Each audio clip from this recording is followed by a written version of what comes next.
circle. I was doing work, sitting in the cul-de-sac, contemplating murder, swerving with my circus, looking for a purpose. Pseudo clean record, hope got another surface. Good afternoon, everybody, and welcome to episode 4 of Culper's Canteen Cup. We really appreciate those of you out there who have taken the time to rate, review, and subscribe to us and listen to us and provide some feedback on our various social media platforms. So speaking of feedback on the social media platforms, we got a question in from Miss Kathy. I won't say her last name. So she was curious to know the origins of how we came up with the name. So, Miss Kathy, I hope you're listening. We're going to go ahead and let you know and let everybody else know who may not be familiar. So, start off with Culper. The name Culper was the code name, the last name for the code name for one of George Washington's intelligence agents that worked on Long Island and assisted the Revolution with spying on the British while they occupied New York City. So, the name Samuel Culper was the code name for a man named Abraham Woodhull. So the Culper was actually shortened by Talmadge, who was George Washington's senior intelligence officer, for Culpeper County in Virginia, which is where George Washington was born. So that's the origin on the Culper piece of it. And so for the Canteen Cup, for everybody out there listening that may not know, so the Canteen Cup has been around since basically the Revolutionary War. It's gone through a number of design changes. It started off, it was basically just, tin with a metal loop on it.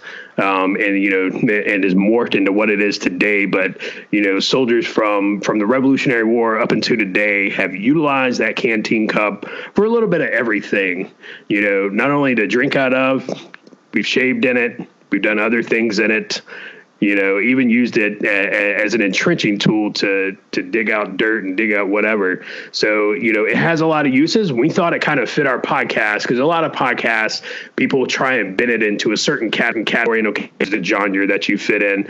And we really don't want to do that here. We want to be, ourselves, and we've got opinions on a lot of things, whether people want to listen to us or not. So we don't want to be put in a box. So what I'm going to do now is I'm going to turn it over to Roger. Roger came across an article that he wanted to kick everything off with. And so here we go. Over to you, Roger. Good afternoon. Happy Friday from Culper's Canteen Cup. So typically I would call this Fuck Yeah Friday, right? Because Friday comes around and by this time we're ready to rock and roll. The weekend, it's there. I've already checked out. Wife is checked out and we're ready to throw down. But my mother listened to yesterday's, or I guess this morning's podcast, and I went to go visit her, and she heard me drop the F-bomb, and she gave me this combined look of shock and disappointment, the look that only your mother can give the son. So I decided to go with Feel Good Friday. So we'll drop the F-bomb, we'll do the Feel Good Friday. And I think with all the news that's out there right now, everybody's hearing the coronavirus and it's, people are out of jobs and it's the apocalypse and, rent's due, all that other stuff. We kind of wanted to end the week on a positive note and just highlight some of the things that are happening out there, partly due to the pandemic that's going on, but just in general. One article that I found, and it's, I think it was published maybe a couple days ago. I found it off CBS. I think it's been published several times. So, whoever gets the original credit for it. But basically a North Texas woman started RVs for MDs, which is a Facebook group that connects people in the medical profession needing to quarantine with nearby volunteers who are willing to lend their campers to them. So basically what she did is I believe her husband might be an ER doc or whatever. And he's going out, to support, some local community work in the hospital, treating coronavirus patients. And the big problem, as everybody sees now, is a lot of these businesses are closed down. Very few hotels are open, and the ones that are open, they're kind of packed with other medical professionals and other service folks that are deemed essential. And what that means is you've also got a large group of people that could possibly be infected with the coronavirus, or maybe not, or maybe you just don't know. So for these, I guess they've been calling the frontline defenders, first line defenders. They're really looking for clean spaces that, because you obviously, you don't want anybody to catch the coronavirus, but in particular your ER docs and those that are treating those who may have the virus. So this lady basically put out a Facebook group and said, hey, we're looking for folks that have unused RVs or campers, and we can have a safe space, a clean space for these medical professionals to stay out while they're servicing your community. So I didn't look this morning at the latest numbers, but it's called RVs for MDs, and they've got over 100 volunteers, and the group has over 22,000 online members, and has made at least 345 matches so far, with hundreds in the pending. So I'd imagine that's probably in the thousands by now, as this article is a day or two old, what have you. But just, that's one small example, I think, when you look at a community, what we're doing to help each other. It's incredible. I'm sure by now that kind of spins off. And that's what this really is. It's a domino effect. It starts here. And then, that causes somebody else to come up with another idea. Oh, you know what? We can help the community by doing this, and we can help the community by doing that. Another snippet that I saw that I never even thought of, as they're talking about these N95 masks and all this other good stuff. There's this lady who works, and I can't remember her name. I don't exactly remember the facility she works in, but she works for folks that are hard of hearing. And the problem is, folks that are hard of hearing, they read, sometimes up to 75, 80% of their comms come from lip reading. So she actually made an N95 mask, or I guess it was just a regular surgical mask, probably not an N95, but she's got a vinyl cutout that she's pasted in the middle so that folks that are hard of hearing can actually see folks, their lips moving. So again, just something that I thought was pretty cool. Sorry, I can't remember the lady that was doing that with the mask. I thought it was pretty neat. I think what this lady's doing with the, RVs for MDs is fantastic. So, I think it's just one great example as a community, how we're coming together. So with that being said, Josh, I know you've got a fantastic one, so I'll throw it back to you, and let's hear what you got. Yeah, thanks, Roger. And so, and that's just one example of how it should work, right? And so when problems hit us, when catastrophe happens, when things are going really bad, things should be solved at the community level first, right? We should not expect, the big federal government, the state government to come in and fix our problems for us. We should get together as Americans and fix our problems ourselves, right? Because we all know what happens when government gets involved. Things typically get screwed up more than they already are. And they generally make the situation worse. So taking a look, right? So I'm a big bourbon guy. Well, I'm a big whiskey guy. And if we're being honest, then I'm a big alcohol guy. So what I have is taking a look at a lot of the distilleries, around the country, whether it be in Kentucky, Iowa, Maine, Florida, Maryland, a lot of distilleries have turned around and, the runoff from their bourbon that doesn't make it into the barrel, it's their white dog, is what they call it. And basically, back down from where I am from, people go into the woods at nighttime and make this, they don't go to the store and buy what we call tax liquor. So, the distilleries have taken this, and due to the shortage of hand sanitizer, because Karen found out that her essential oils just aren't cutting it. They have started producing hand sanitizer, on the side, and a lot of them, they're not charging for it. They're donating it to a lot of medical facilities, nursing homes, and folks who are, probably more exposed and more vulnerable to COVID-19 than, you and I are. So I think that's fantastic. And again, that's, just one of thousands of examples that are out there of how, everyday ordinary Americans are getting together and helping each other, and without Big Brother getting involved. And so speaking of the whiskey thing, what we decided to do today was kind of have a little bit of fun. It was Friday, like Roger said. So what we've got a lineup of 4 different bottles. I'll introduce one, and then I'll kick it back over to Luke. We actually have another person on today. We got Chris. I'm not going to mention his last name. Chris is coming to us from Bayou La Battery, Alabama. I'll let him. He can tell you, talk about a bottle. So what I'll do. So we have 4 Roses single barrel. Out of the 4 Roses Distillery out of Kentucky. And what you want to do is y'all taste it. We'll all kind of give our thoughts on it, and you can go to your local ABC, local liquor store, whatever, and pick it up if you want. So Four Roses is pretty unique. I'm a big fan. I've not had a bad Four Roses product yet.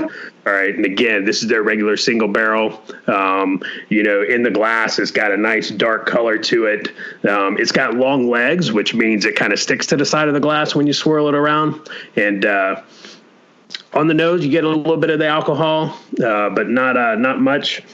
Maybe some caramel. You get the vanilla a little bit on it. I get it. And I'm going to take a quick swig of it. I'm telling you, it's smooth for a single barrel. Where I'm at, it retails for right around $40, $42, and you can't beat it. It's a single barrel for like $40. It's absolutely good. A little bit of burn on the back end on the finish, but all in all, it's a solid everyday sipper. And we got a couple other bottles. I'm going to turn it over to Luke, and Luke can pick which one that he wants to do. Okay, I'm still not done with this first one, so I'm gonna kind of finish that up. And I poured a small one, but it is good. It's funny. Putting this whole thing together, we each went out, Roger, Josh, Chris, and I, and we were like, okay, let's get the same 4 bottles. And I thought with me that was going to be a problem because over here in Slovenia, it's just not. They like their whiskey, but there's not the selection there is in the States. So I went to the store with the best selection, and I just took pictures of what they had. And Josh just couldn't believe it. He's like, oh, my God, they've got Four Roses single barrel and Buffalo Trace. Those are on the list for sure. And they don't usually have Buffalo Trace here. It was I have never seen it here. One of the whiskey connoisseurs around here, I told him that there were bottles. He said it's the first time in at least 8 months that they've had it. So I got pretty lucky with that one. But that said, I'll qualify. My taste is not as refined as the other 3 guys, Chris, Roger, and Josh. I appreciate what I think is good tasting whiskey, but I'm the kind of guy you could put the Jameson Black Barrel right next to the Black Bush, and I might not be able to tell a difference. I'm like, I like them both. It's great. But I also like Keystone Light. So I'm hoping to get more refined, and this is part of my learning process. So what I'm gonna do after I tell my little feel good story is actually pass it to Chris and let him pick the next one. But my feel good story isn't a national or international. It's more of like a local thing that I saw today, or I should say heard today. I have opened up all the windows. The weather's real nice here. Everyone is quarantined like in place, and they're taking it pretty serious. A lot of my neighbors have kids, more than one kid, and I heard something I haven't heard in years today. Little kids outside playing. They're playing in their little area, but they're outside playing, having a ball, squealing and stuff like that. And I was like, man, I had not heard that in a long time. So, if this thing wasn't going on, they might not be in their neighborhood playing, which maybe that's a good step toward getting kids out of the house and playing with each other's neighbors. So that said, I'll pass it to Chris for the next selection. Hey, Luke, I appreciate it. And fellas, I appreciate y'all having me on today. Hope everybody enjoys the podcast and the little fun we're having here on Friday for everybody. And what I'm going to do is if you saw Josh posted a photo, he had 3 bottles and 4 glasses. Well, I'm going to be a spoiler early on here, and I'm going to call out the 4th bottle. And I'll give you a little backstory as to why I'm doing this. When I lived in Germany a few years ago, I was a novice when it came to the brown liquors. I was mainly a beer guy. As the rest of the guys know, microbreweries, it was always my thing. IPAs, I never met an IPA I didn't like, much to Josh's chagrin. But nowadays I'm more in Luke's vein, Miller Lite, the light beers, because as you get older, the heavy beers just hang on a little bit longer, especially around the midsection. So being stationed in Germany, I had a really, really awesome senior civilian that I worked with introduced me to Scotch. I'd never had Scotch, never really delved into Scotch. I was basically a virgin when it came to that stuff. So he took me to a few tastings. The first 2 were very interesting because, like Luke, I couldn't differentiate one Scotch from the other. I could smell it, I could taste it, and they're calling out the floral notes and the different flavors and senses, and I just wasn't getting it. But over the years, I've kind of developed a pretty good palate for Scotch. And the reason I started out with Scotch is the very first Scotch I ever bought was the Glenrothes. And if you've seen Glenrothes, it's a Speyside Scotch. It's a very mild, mellow Scotch, which for a beginner, I would say is a really good jumping off point to get into the world of Scotch. I would not tell a friend of mine to jump into Islays right off the bat, because that would just turn them off, in my opinion. So having said that, the reason I bring up the Glenrothes is the next bourbon that was selected for today's tasting based off availability, which surprisingly Luke was able to get it, is Bulleit Rye. Now, if you know a little bit about the rye, as we talked about earlier, which, and Roger, thank you for educating me on this, the Bulleit Rye isn't even made by the distillery. So they contract that out with Lawrenceburg Distillers, Indiana. And I guess they do a lot of blended Scotch or blended whiskeys around America. Different companies label their whiskeys that these guys blend for them. And it gets a lot of great reviews, a lot of rave reviews. And the reason I say that is Bulleit is the very first rye I ever drank when I was stationed in Germany. It was at the Class 6. I saw it on the shelf, decided to pick up a bottle and take it home. And I was really surprised how smooth it was for a rye. I had a couple of ryes before that I didn't really like, really spicy right off the bat. But the Bulleit itself, very mellow, very easy to drink. And for me, just on the nose, it's almost non-existent. It's a very smooth smelling rye. That it's going to be very sippable. It may not have the depth of character as some other bourbons or other ryes, but for someone who wants to get into ryes, this is a perfect place to start. A lot of us, we go into the store and we see a bottle for $60, $70. It's like, wow, do I want to spend that on something I haven't tried yet? Maybe I haven't had it in a local bar yet to taste it. But this, trust me, if you like whiskey and you haven't been into the ryes yet, the Bulleit 95 is a really good starting point. It was for me. And I think I can recommend it, without pause. So with that, Josh, what do you think? I really like it. Again, I completely agree. I think for folks who are, getting into starter ryes, it's a fantastic place to start. It's inexpensive. It's smooth. It's sippable. You can sip it neat. You can throw it in a mint julep.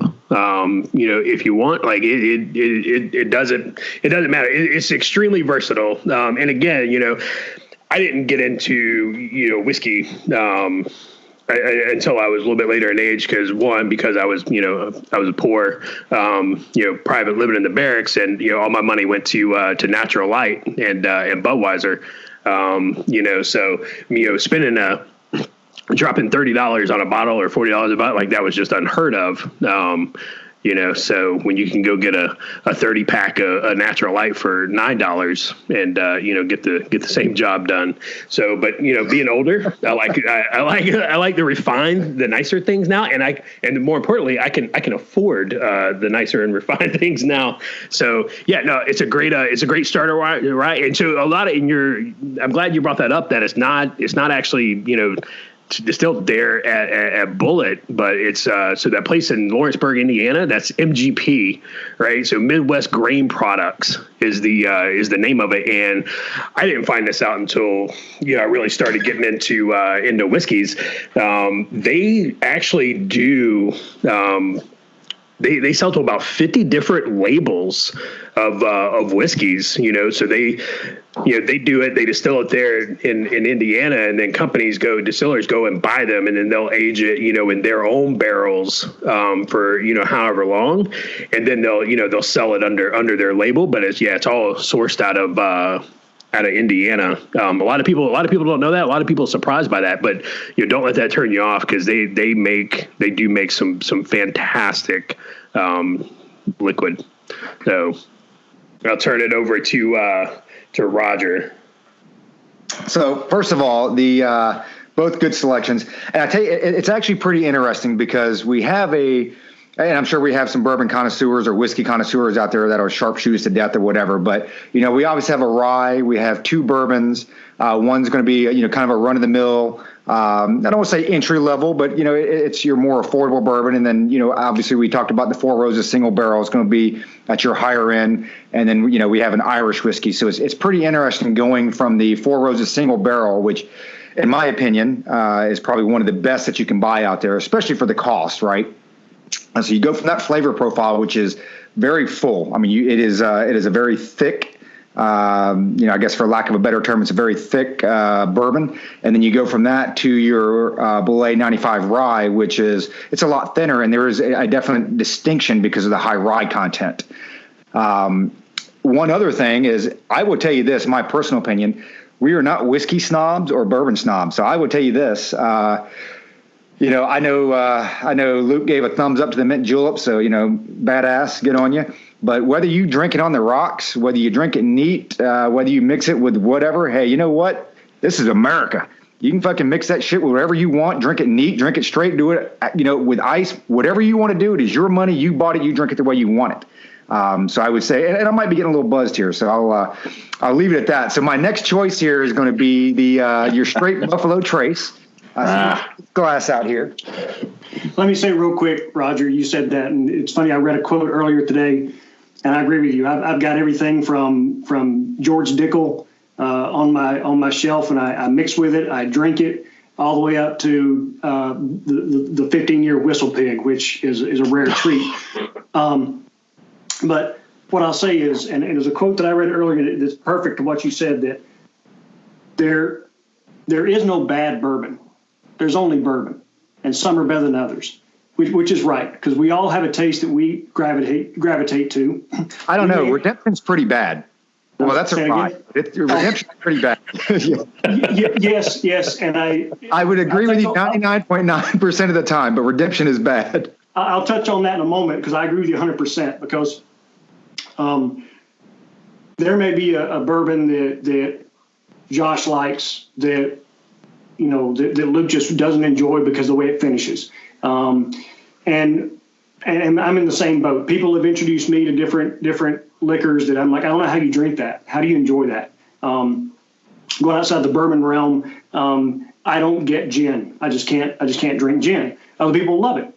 But to your point about the redemption, I was really excited when I bought it. I was like, I've seen it on the shelf. I've never bought it. I've never tried it. I'm going to give this a try. So end of the night, I poured myself a little bit. And as always, I put an ice cube in mine. Oh, that's how I drink my bourbon. Let the ice cube melt. Let the water, mingle with the bourbon. My first sip, I thought, do they age this in dirt barrels? The finish tastes like dirt. Now, it's been a while since I've eaten dirt, so I'm pretty sure the taste hasn't changed much over the years. But I don't understand how people, and nothing against folks out there who like redemption. I'm not bagging on you, so please don't hammer the page with negative comments about what Chris is saying. But for me, it just isn't enjoyable, and it sits on the shelf. And what I will say, a couple of nights later, I thought, well, maybe I can mix with it. Maybe I can mix it with a Coke. Nope. It tastes like Coke with dirt in it. It just didn't finish well, didn't taste good. So to your point, Roger, yes, there's some that just aren't drinkable for the individual, which I would love to see. I'm going to throw this out there. I'm going to step on your guys' glory. I would love to get feedback on the page, because I do read the page. I follow it. What people think of Redemption Rye overall, and maybe do a poll. Maybe you guys could put a poll up and see what everybody thinks of Redemption Rye, who's had it, and see if that maybe the distiller is drinking something that we're not getting on the market. But it'd be pretty interesting to see the feedback you guys get. So with that, I'll pass it back to you, Roger.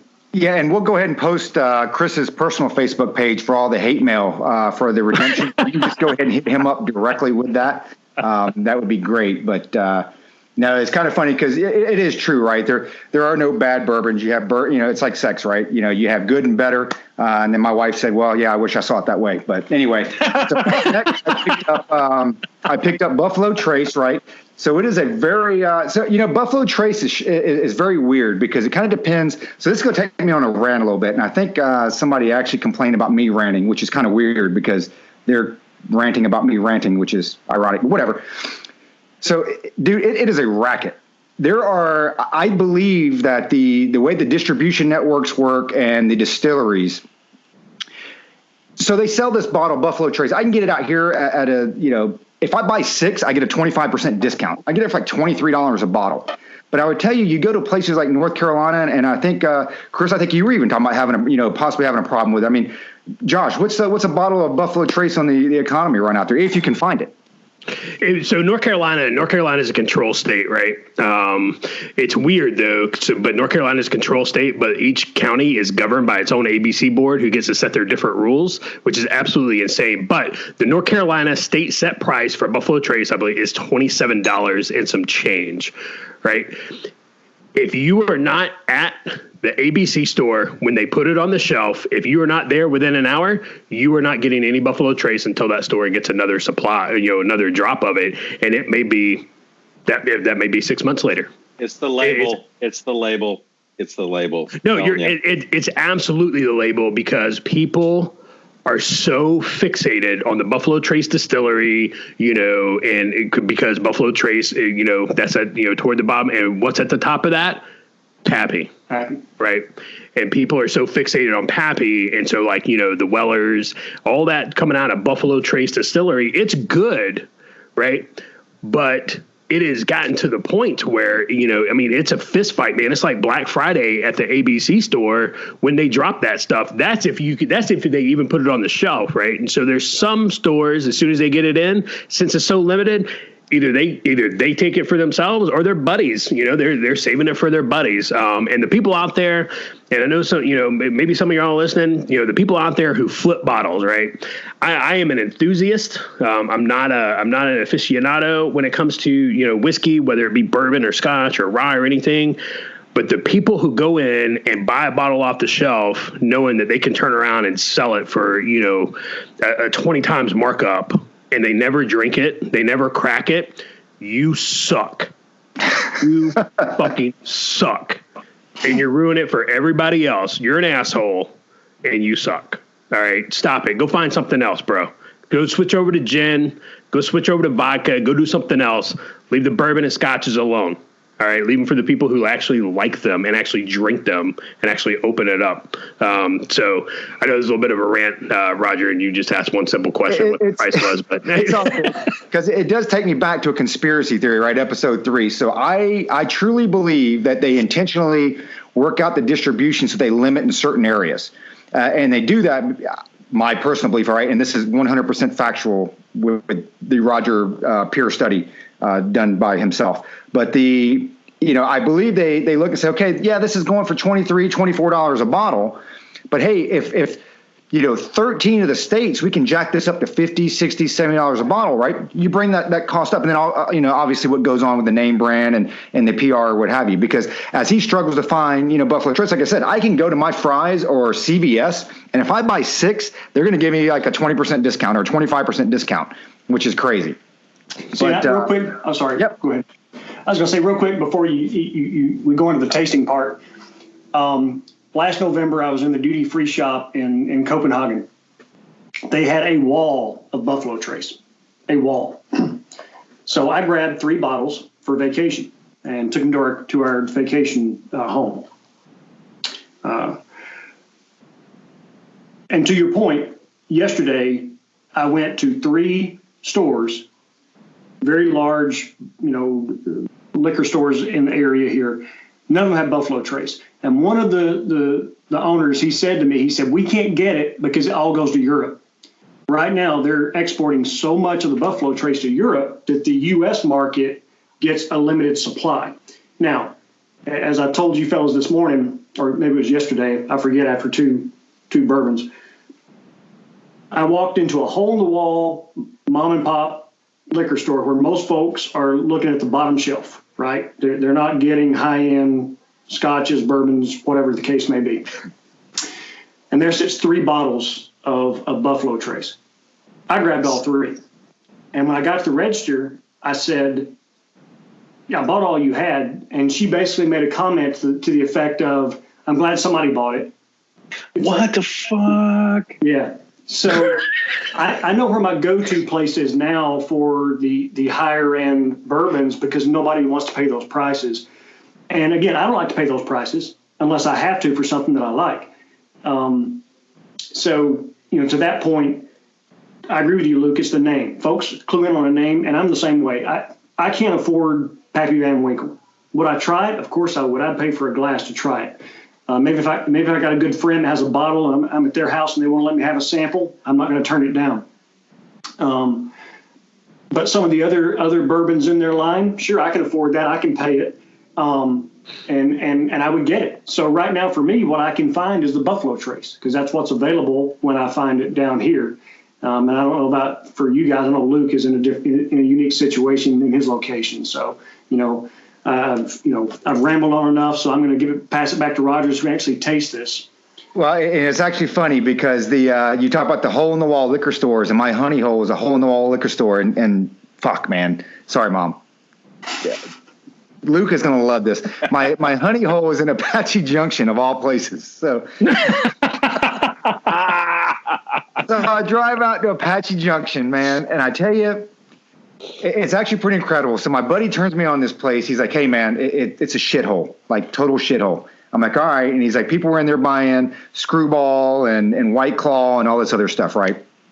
And I know Luke's like, what's wrong with that? But I don't drink that. But anyway, so I take my wife up there and we pull into the driveway and she's like, hey, I hope you're carrying. I'm like, oh, yeah, heck yeah, I'm carrying. So anyway, I walk in and, man, I tell you what, the first thing I see on the floor is a dollar bill. Now, I tell you this, I don't know how many shithole liquor stores you've been to, but to find a dollar bill, which probably came out of a stripper's G-string, sitting there on the floor, I was like, hey, winning. I'm already winning if this place has nothing, right?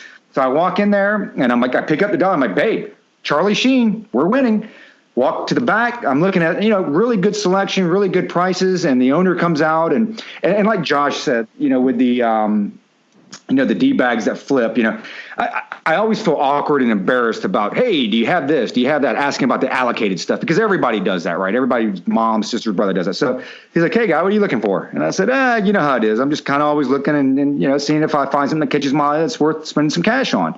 And he's like, you want to walk in the back? So I was a little sketch at first because, the place is a little sketch. So I'm like, all right, let me walk back there. He takes me back in the office, and it was my first bottle of George T. Stagg Sr., which for bourbon drinkers is an antique collection, hard to find. They release it once a year, yada, yada, yada. You can look it up. But anyway, so because of that, now I've become a regular at this place. Probably once every, 10, 14 days I drop by and, while everybody else is walking out with their PBR or White Claw or Fireball or whatever it is, he's like, hey, here's what I got in the back. He shows me, and that's my honey hole. So with that being said, on to the Buffalo Trace. So Buffalo Trace, it comes from the Sazerac Company. It's proofed at 90 proof. So it's a non-age statement. So back in the day, and you guys may remember this stuff, but it seems like several years ago, they used to put years on everything. So anything 2 years and above, they can declare it as Kentucky straight bourbon. And anything that's under 2 years is just Kentucky bourbon. So this one here doesn't have an age statement. I think Sazerac says it's right at like 8 years. There's a lot of rumors with, that it's 8.5 to 9 years. So anyway, anywhere between 8 and 10 years. I'd like to say this is going to be my first swig of this, but I'm going to take a shot now, and it's actually probably my third or fourth glass of this. So let's see what it turns out. So pretty good, very smooth. You can definitely tell from the Four Roses single barrel, it's definitely a lot lighter. Good caramel color to it. There's not a whole lot of bite on the back end. I think, like I said, the proof is at 90, so it's enough to kind of grab you a little bit. So you get a little bit of that cinnamon spice burn, but not quite enough to put you over the top where you think you're drinking like straight ethanol. So I tell you for a lot of places, the Four Roses single barrel might be hard to find every day, or, it can be up in the, in the prices, and you might not want to spend the, I've seen it go anywhere from, 45, 50, 60 bucks, depending on where you're at. But your Buffalo Trace, your straight bottle, hopefully you find it in that $25 to $30 range. It is a great daily drinker, very affordable. And I tell you, for some of the history buffs out there, and I know I'm getting long-winded on this thing, but you talk about the Bulleit, look into the history of whiskey and bourbon. Because when you look at the Stitzel Weller factory where Diageo owns Bulleit and that's aged at versus where Buffalo Trace and Pappy's and Weller started out at, there's there's a lot of history there. So bottom line, Buffalo Trace, a very solid pour, very smooth, not a whole lot of bite, very good, especially if you're breaking into the brown liquor, the bourbon game. So with that being said, I'll throw it to Luke because I know he's been preaching the Jameson Black Barrel for probably 6 months now. This better have some pretty high expectations. So Luke, show us what you're working with. Okay, well, let's do the Jameson Black Barrel then. Let's do that because that's the last one, right?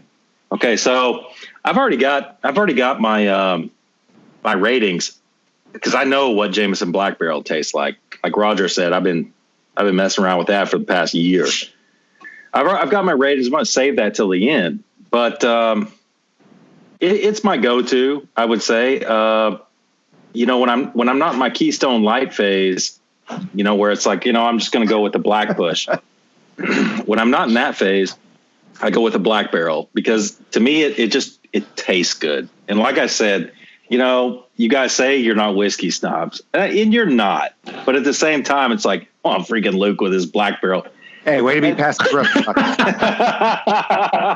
No, but you know what? Luke? Hang on, Luke. I am curious, right? So we've had a solid, in my opinion, one of the solid, the best, single barrel bourbons you can buy.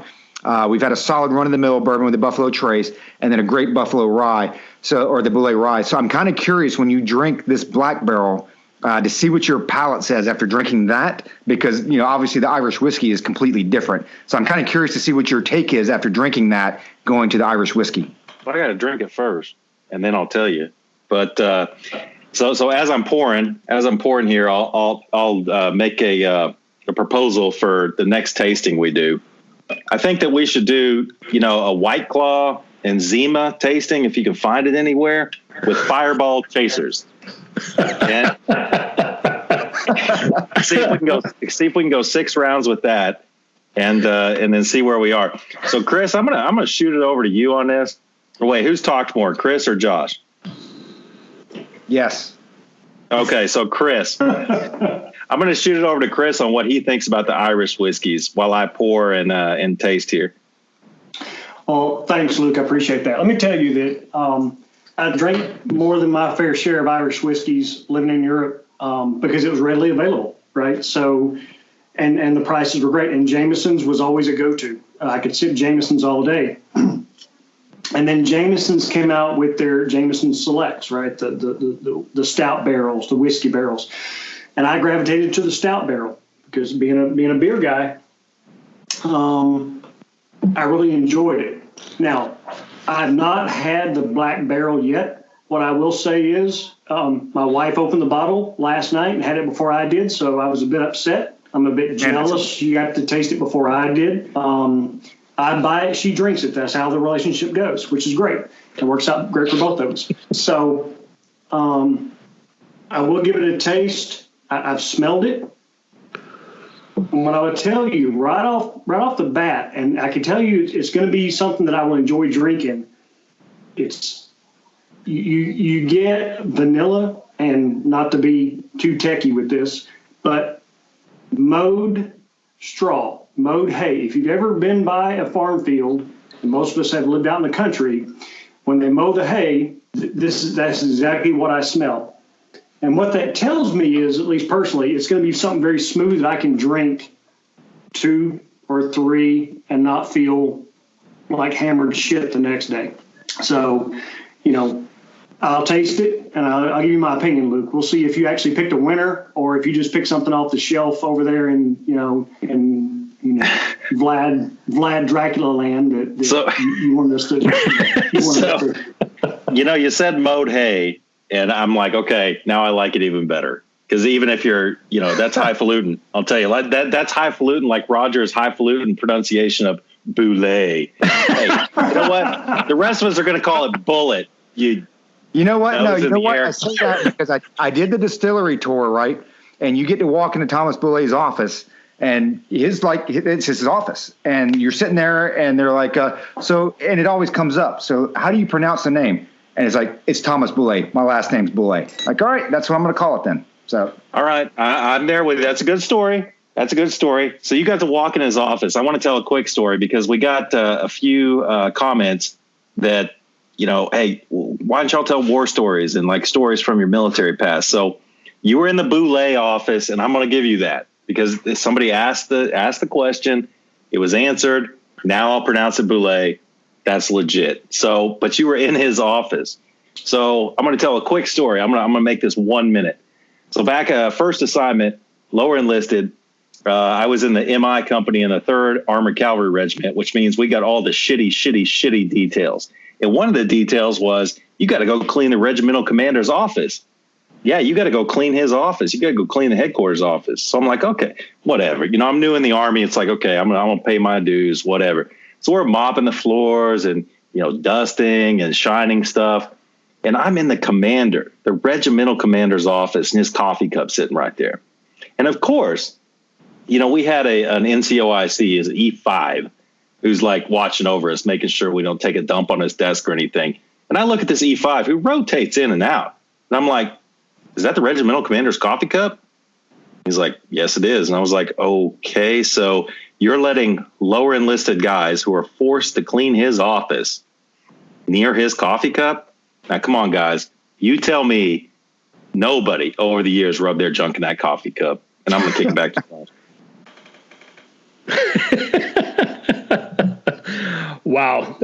Yeah, I tell you, man, the Irish whiskey is definitely different. The thing I like about it is that, in regular Jamesons is what I typically drink when I want to hate myself the next day. But I tell you, the Jameson Black Barrel, it's nice. It's incredibly smooth. And you definitely, from the smell and even from the taste, you get a little bit of like, Chris called it, mode hay. And you can definitely, now I kind of see that. But before, you can definitely tell like, there's a little bit, he called it, I think it's a little bit of just a very slight touch of peat, in there, which is, that's indicative of an Irish whiskey anyway. And I'm glad, hey, Luke, I'm glad you called Roger out on that Bulleit thing. Cause I was going to be, from where I'm from, we call that putting on airs. We pronounce Bulleit like that. But hey, man, if the guy says that's how you pronounce his last name, that's how I'm going to pronounce his last name. You're so respectful. I'll go ahead and apologize now. To Miss Kathy. I know she's out there listening. Apologize for the potty words and to Roger's mom. Yeah. Roger's mom's pissed right now, so So that does us for the for the 4 bottles.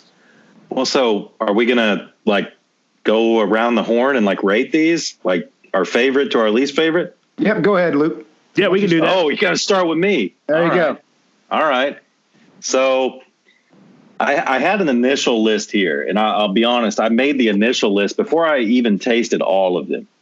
And as I great intel. I know it's bad, but you must be an analyst. There's a taste of that in there. So this is where I rated them. And then, again, for the audience listening, don't listen to what I'm about to say as far as what's best and worst, because I just like what I like, and it's probably not going to be what you guys like. But this is how I have it rated. I had number 1 with 4 Roses. That's to me, that overall was the best. And that's saying a lot with it being the first one, because sometimes if you haven't been drinking before, if you haven't been drinking, that's your first drink. Sometimes the first one may be a little strong. I didn't feel that way with 4 Roses. I just really didn't. So I rate that number 1. Number 2, believe it or not, I rate the Bulleit Rye as number 2.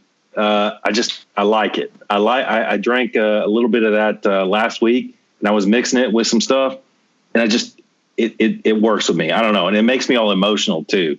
I started texting Roger and Josh. And I think I might even message Chris and Big DC, brother. And I was just like, man, I miss you, yeah, I miss you, bros. So it makes me emotional. So I like that, it's softer side.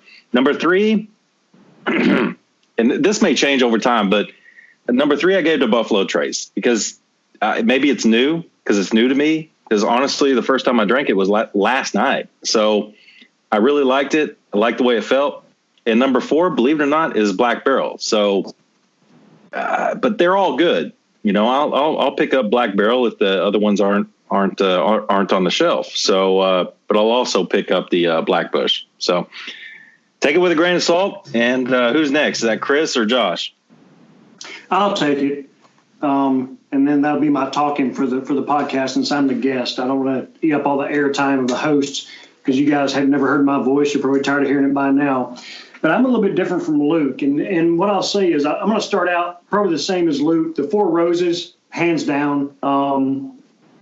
It's something that has a unique flavor that I could drink anytime, as long as it's after 11 a.m. Once there's two digits on the clock, I can start drinking. So the Four Roses, without a doubt, is something I can drink every day. I probably won't because it's something to be enjoyed every once in a while, right? So I have my go-tos like everybody else. And Luke, you're going to be surprised with this because I've never had it before. I'm going to give the Jameson a number 2. And the reason is, like I said, I never had it, but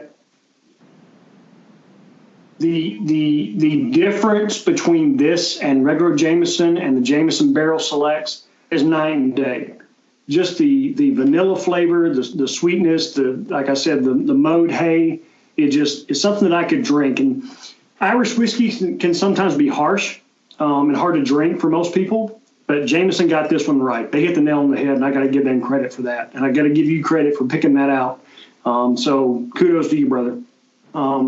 Third, Buffalo Trace, obviously. It's another real sippable whiskey that we all enjoy. And when it's available, we get it. We see it on the shelf, we buy it. It may not be super high end, but it's something that it's good to have in the collection and put in the rotation. I got to put the Bulleit last, not because it's bad, not because I don't enjoy it, which I do, but as I said in the beginning, it's the first rye I ever had. I know the taste. I know what I'm getting with it. If I want it, I can get it. It's readily accessible. The price is very reasonable. So there's so much more for me to explore in the bourbon realm, and I appreciate Roger and Josh educating me. And I'll tell the listeners out there that I go to the store and I'll take a photo of a bottle, or I'll take a photo of a particular selection, and I'll reach out, I'll ask the fellas, what do you think? Is this something I should invest in? Is this something that you think I would enjoy? And I enjoy the feedback. I appreciate the feedback because if I'm going to spend $25 on a bottle, I want it to be something I'm going to drink. So this is one that I know I can go to. If I can find nothing else on the shelf that I like, I'll grab a Bulleit. So with that, I'm going to toss it over to Josh because I've kind of sucked some of the air out of the room. And I know Josh likes to talk, listen to the previous podcasts. I'm going to let him rant for a while and mute my microphone, brother. It's all you. I appreciate it, Chris. No, man, you're definitely not sucking up airtime. You're welcome to talk as long as you want. For my ratings, I have to go with the Four Roses as a top pick. It's just, again, I've not had a bad Four Roses bottle, whether it be their small batch select, or their single barrel. They've all been really, really good. I tell you, for my second one, again, because I'm a whiskey guy. I'm not constrained, limited to bourbons. I'm gonna throw in the Jameson Black Barrel. I love Jameson Black Barrel as my Red Breast, the Irish whiskeys. Some of the really good ones. I'm gonna throw that in there. My number 3 is gonna be the Bulleit Rye. I like ryes. I don't like all ryes though. There's very few that I like because some do some are just way too spicy. But the Bulleit Rye, it's nice, it's smooth. It drinks a little lower than than its proof. And then last and not a dig on Buffalo Trace, but I'm gonna put Buffalo Trace the last in that rotation, and maybe that's because I've got a couple of bottles of Weller 107 and a bottle of Weller 12 sitting in the cabinet. and so Buffalo Trace, it's good. It's a solid bottle. It's a solid buy. But it's just, it's something I keep around for, when we entertain here at the house, or, have a group of folks come over that I don't know. That's the bottle that I set out, or that's the bottle that, people are just getting into bourbon. Here you go. Why don't you just kind of try this? I know that makes me sound a little bit of an asshole, and I guess I am a little bit of an asshole. But come on, man, if I drop $70 on a bottle of bourbon, I'm not going to give it to somebody I don't know. I'm sorry. You guess you're a little bit of an asshole? Hey, I've been called worse by better. So so I tell you what, I'm gonna kick it around the horn here for just kind of some closing thoughts on it before we wrap this up. So Luke, you got any 90 seconds closing thoughts? I really don't tonight. I'm just for the audience out there, we're still kicking around what our next episode is going to be.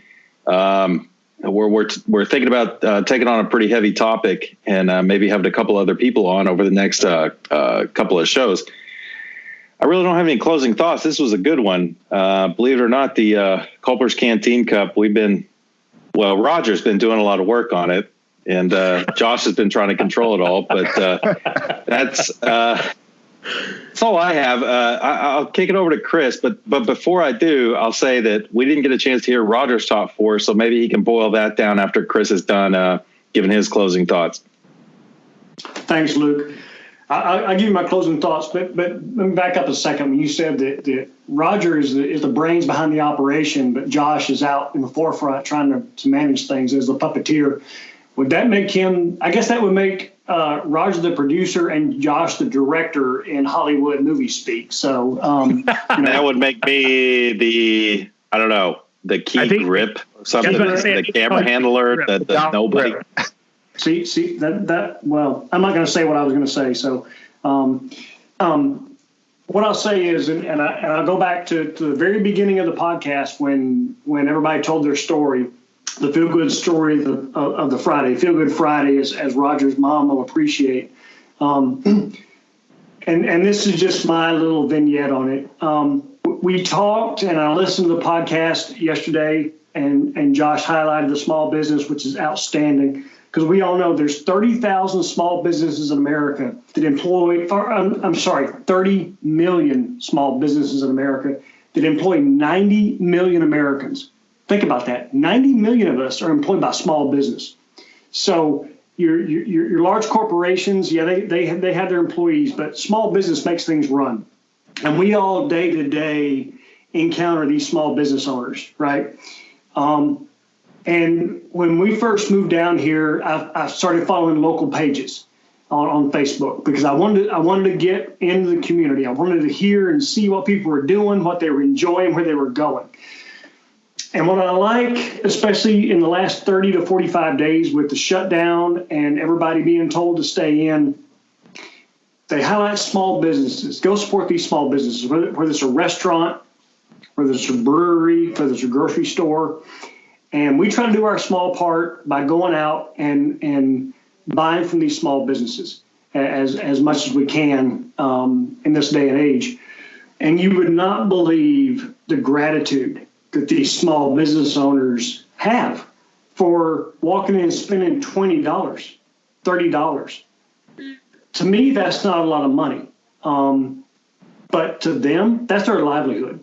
So I appreciate the communities out there getting active and posting these businesses on their page so it can be highlighted and we can support them if that's something we like to do.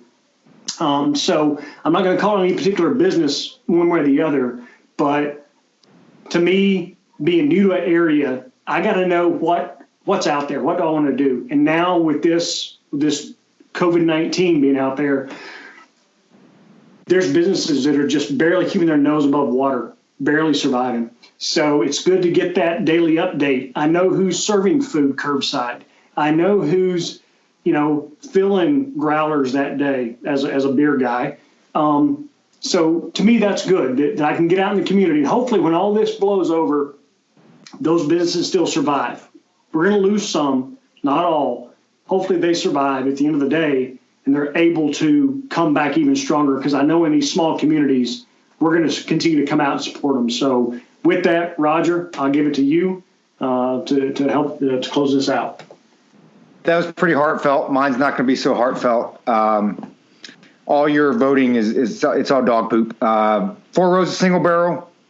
It's top of the line, full flavored, right? Got a little bit of punch to it, good taste. So I would say this last was the Bulleit Rye, and I'm not a big rye guy. It just doesn't have enough there for me. I would have to go with, right now, I would go with Buffalo Trace as my number 2 and Black Barrel as my number 3. But I think that's because we drank bourbon, right? And then we jumped over to the Irish whiskey, which it's night and day. So for those out there, we had a variety. You got the rye, the bourbon, you got the Irish whiskey, and I think if I were to go back and able to do them on separate occasions, I would probably do, Four Roses single barrel be number 1. I might actually pick the Jameson Black Barrel. It would be a close tie with the Buffalo Trace between the 2 and the 3. And then the Bulleit Rye would be, number 4. The Ryes, for me, just don't have enough to it. Don't have enough punch. It's a good drink. It's a daily drinker. I'm definitely going to drink this bottle. Probably not tonight, but maybe tomorrow night. But, that would be my order, man. And just real quick, hey, for those that are new to this game or whatever, try everything. But I will tell you this, the store picks. So you will find select store picks, select barrels or whatever, absolutely worth the extra money. The store itself makes a little bit of extra money, and it kind of ties back into what Chris was saying. So with that being said, I know everybody's tired of hearing us drink. I can't believe we actually drank and talked for 55 minutes. So I'll kick this back to Josh for him to close us out and take us home for the weekend. All right, thanks, Roger. Hey, and real quick on to close this thing out, we really appreciate everybody listening to us. But I want to thank Chris for coming on and hanging out with us. We've known Chris for a really long time, and go ahead. Hopefully, you need to get used to his voice, because we hope Chris is going to be a regular guest on here and a mainstay of the podcast. So Chris talking about the small businesses, and again, like what we wanted to talk about, we said we're going to highlight a small business here on the podcast every chance we get. I just want to reiterate to everybody, we are not being paid, we're not being compensated to promote these small businesses. Small business is truly the backbone of the economy. You can go do your own due diligence and find out how small businesses work in the larger economy of the country, and you're going to find out they are truly the engine that drives this thing. So the small business that we're going to highlight today is called Honey Dunn Home Services. Honey Dunn Home Services is a small business located in Dale City, Virginia. For you guys out there listening that don't know where that is, go ahead and think Northern Virginia, right there south of the DC area, Alexandria, in that area. So Honey Dunn Home Services, a small business owned by some great folks that we know. If you got a big list to do this weekend, take that honey-do list, give these guys a call, reach out to them on their Facebook page, and consider that job honey done. So that's going to do us. That's going to do us for here. Again, we appreciate you listening.